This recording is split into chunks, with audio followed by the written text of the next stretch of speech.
కటిక పేదరికం, కూలీ పనులు చేస్తే గాని నోట్లోకి ముద్ద వెళ్ళలేని పరిస్థితి, వర్షపు చినుకులు పడే చిన్నపాటి మట్టి ఇల్లు, పిల్లలు తప్ప వేరే ఏ ఆస్తి లేదు ఆ తండ్రికి. ఇది నెల రోజుల వరకు ఓ కుటుంబ పరిస్థితి. మరి ఇప్పుడు ఇన్నేళ్లుగా కటిక చీకట్లో మగ్గిపోతున్న ఆ కుటుంబంలోకి వెలుగొచ్చింది.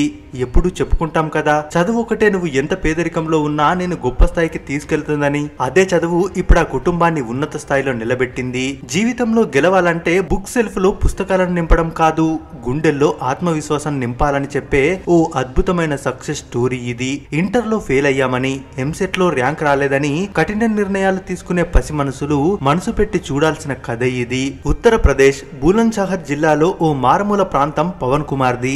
కటిక పేదరిక కుటుంబం, ఇద్దరు అక్కలు, తండ్రి దొరికిన పని చేస్తూ ఏదోలా బతుకుబండిని ఈడుస్తున్నాడు. కాస్త పొలం, కూలిపోవడానికి సిద్ధంగా ఉన్న ఇల్లు, 2 గేదెలు, అంతే. పవన్ కుటుంబం గురించి చెప్పాలంటే ఇంతకన్నా ఏముండదు. ఇలాంటి పరిస్థితుల్లో ఎవరైనా ఎలా ఆలోచిస్తారు? ఏదో పని చేస్తూ తండ్రికి సాయంగా ఉంటూ కుటుంబాన్ని నడిపించాలి అనుకుంటారు కదూ. కానీ పవన్ మాత్రం ఉన్నతంగా ఎదగాలని కలలు కన్నాడు. ఉన్నతంగా అంటే అలా ఇలా కూడా కాదు, అయితే కలెక్టరే అవ్వాలనుకున్నాడు. అతనున్న పరిస్థితుల్లో ఆ కళ, ఆ ఆలోచన కూడా గొప్పే.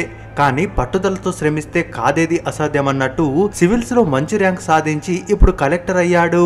ఇదేదో సింపుల్ గా జరగలేదు. పవన్ చిన్నతనంలో ఉన్నప్పుడే తండ్రికి తోడుగా పొలం పనులకు వెళ్లేవాడు. ఓ పక్క చదువుకుంటూనే మరో పక్క కుటుంబానికి చేదోడు వాదుడుగా ఉండేవాడు. చదివిందంతా గవర్నమెంట్ స్కూల్లోనే అయినా ఎక్కడా రాజీ పడలేదు. చదువులో చురుగ్గా ఉండేవాడు. కుటుంబ ఆర్థిక పరిస్థితులు వెనక్కి నెట్టేస్తున్నా పవన్ మాత్రం వెరవలేదు.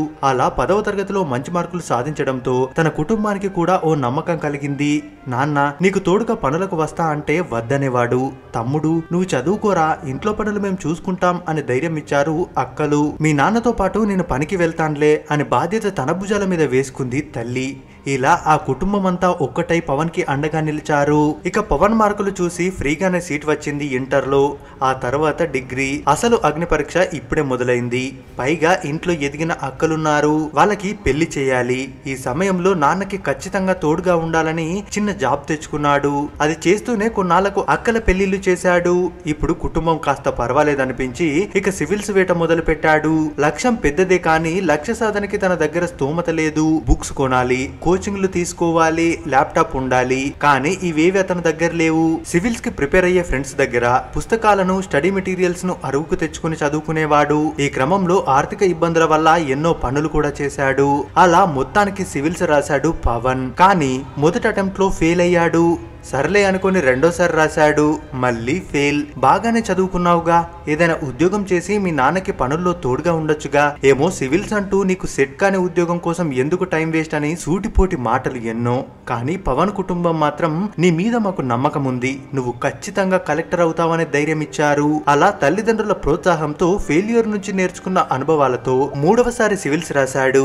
అద్భుతం. ఈసారి సివిల్స్ లో ఆల్ ఇండియా 239వ ర్యాంక్ సాధించి నీ వల్ల కాదు అన్న వాళ్లతోనే శబాష్ అనిపించుకున్నాడు పవన్. ఇక రిజల్ట్స్ తర్వాత మొదటిసారి ఊరికి వెళ్లిన పవన్ కి ఊహించని రేంజ్ లో స్వాగతం పలికారు గ్రామస్తులు. రోడ్డంతా పూలు పరుస్తూ, మెడలో నోట్ల దండ వేసి, డీజే పాటలతో డ్యాన్సులు వేస్తూ తన ఇంటికి తీసుకెళ్లారు. పవన్ విజయంతో ఆ కుటుంబంలోనే కాదు ఆ గ్రామంలో కూడా పండగ వాతావరణం మొదలైంది. ఇది ఓ కుటుంబం ప్రోత్సాహంతో సాధ్యం కాని కలను సుసాధ్యం చేసుకున్న ఓ కలెక్టర్ కథ. త్వరలోనే కలెక్టర్ గా బాధ్యతలు చేపట్టబోతున్న పవన్ కి అందరం ఆల్ ది బెస్ట్ చెప్దాం. నిజాయితీ, నిబద్ధతతో మంచి పేరు తెచ్చుకోవాలని కోరుకుందాం. ఇప్పుడు చెప్పండి, సక్సెస్ అవ్వడానికి డబ్బు, హోదా అవసరమా? మరి మీ అభిప్రాయాన్ని కామెంట్స్ రూపంలో తెలియజేయండి. మరిన్ని ఇలాంటి వీడియోస్ కోసం మన ఛానల్ ని సబ్స్క్రైబ్ చేసుకోవడం మర్చిపోవద్దు.